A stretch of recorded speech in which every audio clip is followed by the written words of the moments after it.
Γεια σας από την όμορφη Αστυπάλαια. Είμαι η Σαβίνα Καρμανιόλου, μαθήτρια της 3ης Λυκείου του Γυμνασίου με ηλικιακές τάξεις Αστυπάλαιας και σας καλωσορίζω στην απόψινή εκδήλωση. Θα σας παρουσιάσουμε 4 άρθρα για την ελληνική γλώσσα, που έγραψαν 2 συμμαθήτριες και 2 συμμαθητές μας της Δευτέρας και της 3ης Γυμνασίου. Τα άρθρα έχουν ήδη δημοσιευθεί στο τεύχος Μαρτίου της ψηφιακής μαθητικής εφημερίδας Καπνά Voice του 3ου Γενικού Λυκείου Ρόδου. Το ελληνικό αλφάβητο κοσμεί τον κόσμο. Είναι ο τίτλος του άρθρου που έγραψε ο συμμαθητής μας της Δευτέρας Γυμνασίου Γιώργου Σταύρου και αναφέρεται στη δημιουργία του ελληνικού αλφαβήτου. Ακούμε τον Γιώργο σε ένα απόσπασμα του άρθρου του. Το ελληνικό αλφάβητο είναι ένα σύστημα γραφής που εξελίχθηκε από το φοινικικό αλφάβητο, το οποίο ήταν σε χρήση στην Ανατολική Μεσόγειο γύρω στο 1200 π.Χ. Το φοινικικό αλφάβητο αποτελούνταν από 22 σύμφωνα χωρίς φωνήεντα. Οι Έλληνες προσάρμοσαν αυτό το σύστημα γραφής στη δική τους γλώσσα, προσθέτοντας γράμματα για να αναπαραστήσουν φωνήεντα. Διαβάζουμε, Γιώργο, στο άρθρο σου πως ένα από τα βασικά χαρακτηριστικά του ελληνικού αλφαβήτου είναι ότι ήταν ένα πλήρως φωνητικό σύστημα γραφής. Τι σημαίνει αυτό?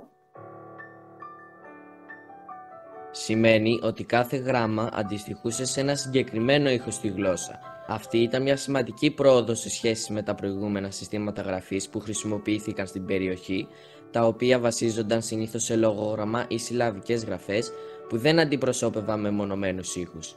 Οι φοίνικες έγραφαν για παράδειγμα την λέξη κάπα λάμδα.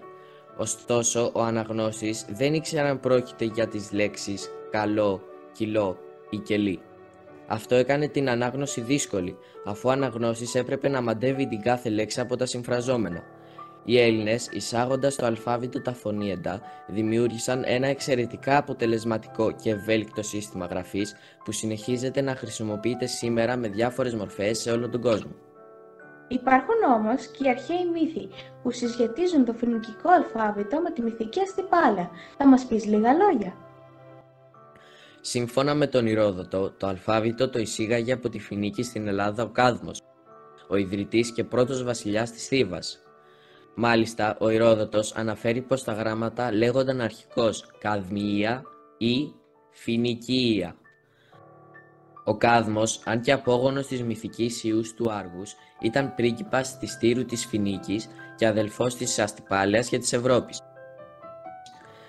Σύμφωνα με τον μύθο, στη Βιωτία έφτασε ψάχνοντας την αδελφή του Ευρώπη που είχε κλέψει από την παραλία της Τύρου ο μεταμορφωμένος σε Ταύρο Δίας, φέρνοντάς την στην Κρήτη. Από την ίδια παραλία της Τύρου έκλεψε και ο Ποσειδώνας την αδελφή του Κάδμου, Αστυπάλαια, φέρνοντάς τη στη Σάμο. Σύμφωνα με τον Στέφανο Βυζάντιο, το νησί μας πήρε το όνομά του από τη μυθική Αστυπάλαια της Τύρου, την αδελφή του Κάδμου, ενώ άλλες πηγές αναφέρουν πως αυτό το όνομα δόθηκε στο νησί μας από τους Δωρείς, επειδή όταν ήρθαν εδώ βρήκαν ερείπια αρχαίου οικισμού των Φοινίκων. Σε ευχαριστούμε πολύ, Γιώργο. Η συμμαθήτριά μας της Δευτέρας Γυμνασίου, Μαρίνα Παυλίδη, στο άρθρο της με τίτλο «Η ελληνική γλώσσα κρυμμένη σε όλες τις γλώσσες του κόσμου», αναφέρει πως η ελληνική γλώσσα είναι η παλαιότερη ζωντανή γλώσσα του δυτικού πολιτισμού. Ομιλείται και γράφεται ασταμάτητα από την 3η χιλιετία π.Χ., ενώ έχει επηρεάσει σημαντικά όλες τις γλώσσες της Μεσογείου και της Ευρώπης. Ακούμε τη Μαρίνα σε ένα βίντεο παρουσίασης ελληνικών λέξεων που έχουν περάσει αυτούσια στην αγγλική γλώσσα.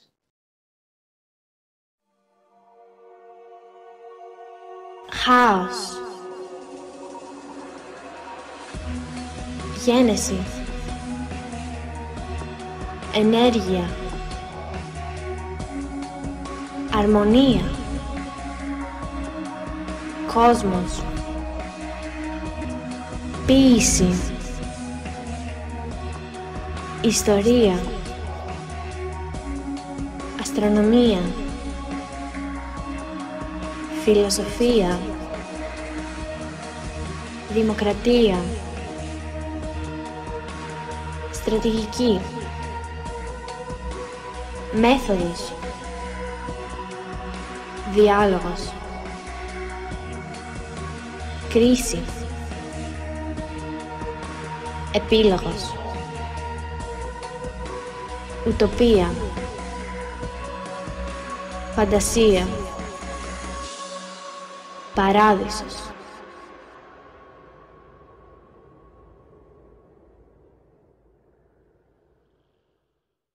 Σε ευχαριστούμε πολύ, Μαρίνα. Ο συμμαθητής μας της 3ης Γυμνασίου Πανορμήτης Νικολάκης έγραψε ένα πολύ ενδιαφέρον άρθρο με τίτλο «Γκρίκλις, απλή μόδα ή απειλή?». Ακούμε από τον ίδιο να μας εξηγεί πώς άρχισε να χρησιμοποιούνται τα γκρίκλις. Στο παρελθόν ήταν δύσκολη η αναγνώριση των ελληνικών χαρακτήρων από τους υπολογιστές. Έτσι, η χρήση λατινικών χαρακτήρων κατά την επικοινωνία στα ελληνικά κατέστησε τα γκρίκλις μονόδρομο. Στο άρθρο του Πανορμήτη διαβάζουμε ότι γίνεται εκτεταμένη χρήση των γκρίκλις κυρίως από τους νέους. Πού νομίζεις ότι οφείλεται αυτό?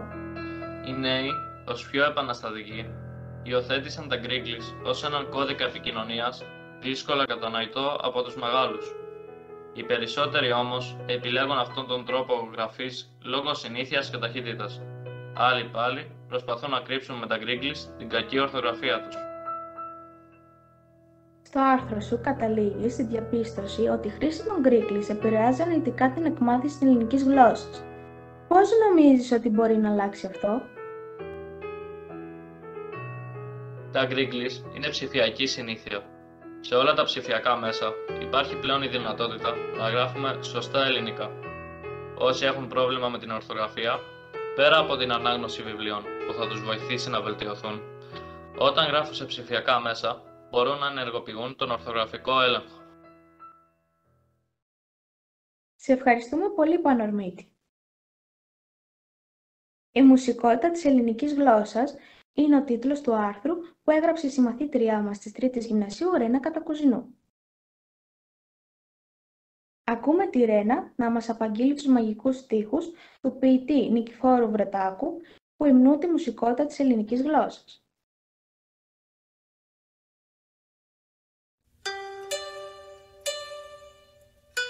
Όταν κάποτε φύγω από τούτο το φως, θα ελιχθώ προς τα πάνω, όπως ένα ριακάκι που μουρμουρίζει.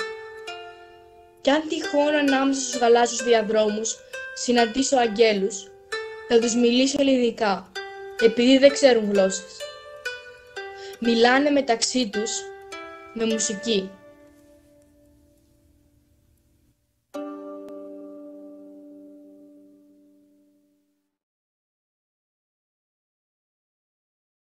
Σε ευχαριστούμε πολύ, Ρένα. Στη συνέχεια θα ακούσουμε τη Μαρίνα να μας τραγουδά το παραδοσιακό νανούρισμα της Δωδεκανήσου «Κοιμάται μένος κρίνος μου», που ετοίμασε για μας με τη βοήθεια της μουσικού του σχολείου μας, κυρία Σάνας Λασπά.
να χαιρόμαστε όλη τη μητρική μας γλώσσα. Σας ευχαριστούμε πάρα πολύ που μας παρακολουθήσατε.